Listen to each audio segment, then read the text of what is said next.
বন্ধুরা কল্পনা করুন একটা সকাল বিভ্রান্ত আর কান্না ভেজা 1947 সালের 14 আগস্ট। পুরো ভারতবর্ষ তখন দুভাগ হয়ে গেছে, একদিকে ভারত অন্যদিকে পাকিস্তান, আর ঠিক মাঝখানে দাঁড়িয়ে কাঁদছে বাংলা। কিন্তু বন্ধুরা এই বিনিময় কেবল কাগজে কলমে নয়, এটা ছিল এক জাতির ভাগ্য বদলের গল্প। আর এই গল্পে খুলনা শুধু বিনিময়ের অংশ নয়, খুলনা সেই উপহার যা আজও বাংলাদেশের বুকে গর্ব হয়ে জ্বলছে।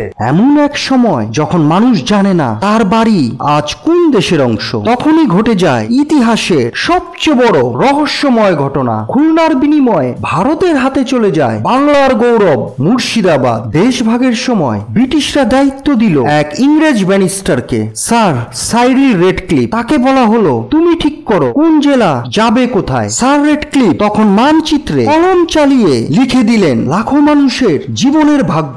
তখনকার হিসাব বলছিল মুর্শিদাবাদ যাবে পূর্ব পাকিস্তানে, কারণ ওখানে ছিল মুসলিম সংখ্যাগরিষ্ঠ, আর খুলনা যাবে ভারতে, কারণ ওখানে হিন্দু জনসংখ্যা বেশি। কিন্তু শেষ মুহূর্তে ঘটে যায় চরম কূটনীতিক নাটক। ভারতের নেতারা চাইলেন মুর্শিদাবাদ, কারণ ওটা ছিল ঐতিহাসিকভাবে তাদের এক প্রশাসনিক কেন্দ্র। অন্যদিকে পাকিস্তান চাইছিল উপকূলীয় খুলনা, নদী, বন্দর আর বাণিজ্যের জন্য গুরুত্বপূর্ণ। তখন হয় এক গোপন সমঝোতা। খুলনা দেওয়া হলো পাকিস্তানকে, আর মুর্শিদাবাদ থেকে উঠল পাকিস্তানের পতাকা। পরে আবার উঠল ভারতের তেরেঙ্গা। মুর্শিদাবাদ কাঁদলো, কিন্তু খুলনা তৈরি হলো নতুন স্বপ্ন নিয়ে, এক নতুন দেশের ভবিষ্যৎ গড়তে। খুলনা ছিল না কোনো রাজবাড়ি, কোনো রাজধানী বা কোনো নবাবের প্রাসাদ, কিন্তু খুলনা ছিল মানুষের শহর, ছিল শ্রমিকের শহর, ছিল নদীর শহর। এখানে ছিল রূপসা নদী, ছিল বাগেরহাটের 60 গম্বুজ মসজিদ, ছিল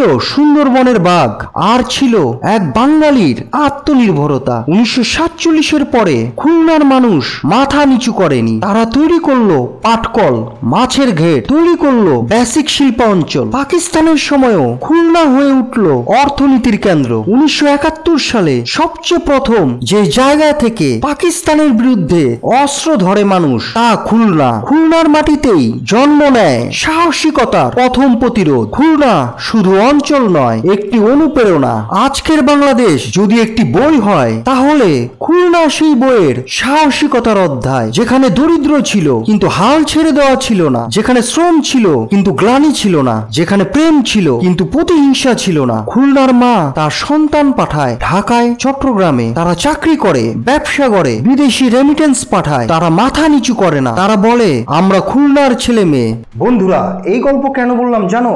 কারণ আমি বিশ্বাস করি খুলনা শুধু ইতিহাসের একটি চরিত্র নয়, খুলনা হলো এক বাঙালির আত্মপরিচয়। তাই আমার এই চ্যানেল টাইমলাইন উইথ পারভেজে আমি আজকে খুলনার গল্প বললাম, যাতে আগামী প্রজন্ম জানে যেই শহর আমরা বিনিময় পেয়েছি, সেই শহর আমাদের দিয়েছে অহংকারের দামাল হাওয়া। এই ভিডিও যদি তোমাদের হৃদয় ছুঁয়ে যায়, তাহলে শেয়ার করো খুলনার এক আত্মীয়র সাথে।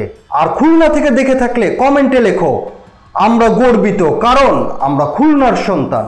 আর সাবস্ক্রাইব করে পাশে থাকো, কারণ আমার এই চ্যানেল শুধু ইতিহাস বলে না, গর্বও জাগায়। মুর্শিদাবাদ হারিয়েছি সত্যি, কিন্তু আমরা খুলনা পেয়েছি। তাই আজ আমরা গর্ব করে বলি আমরা বাংলাদেশি, আমরা গর্বিত, আর আমরা খুলনাকে ভালোবাসি।